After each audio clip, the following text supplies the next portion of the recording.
कारे अमितवा कब से अपना भरत बाटे रे डबवा अभी नहीं तोर भरल का।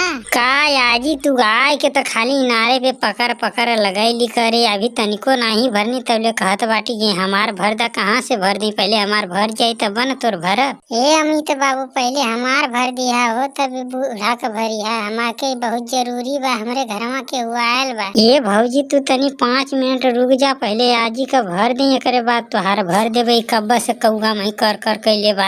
अरे हे नरक चटावा नहीं तले हमके का कहत बाटे रे कौगा बना दे बाटे दो गलऊ बनाती। का आजी गुस्सी आ गई? हम तो तनी से मजाक कैनी है, देखी आजी का कहे। करे तोर मुंह फोका अपने भौजाई से नहीं करत बाटे, मजाक हमारा से करत बाटे। हां का हो बुढ़ियो, हम तोरी से देरी कायल बाटे तौने पे तोके 5 मिनट ना रुक सकेलू। मार छपटी आयल बड़ू, का करे के बात होके। अरे बहनी बुढ़ऊ पानी भरात बाटे, घरवा केहू नहीं बा, ताला वाला लगला नहीं बा, खुला केवाड़ी बा, यही से सोचला कि जल्दी बन पहुंच जाए त कुकुरा खाना कुल खाई जाए। अच्छा जा आजी जा, तू तो भर दे ले, तू जा घरे, हम भौजी आली बाद में। कहो भौजी और कुल ठीक ठाक बा ना तोहार? हाँ बाबू हम तो ठीक ठाक बाटी, तू ठीक ठाक बाटा ना?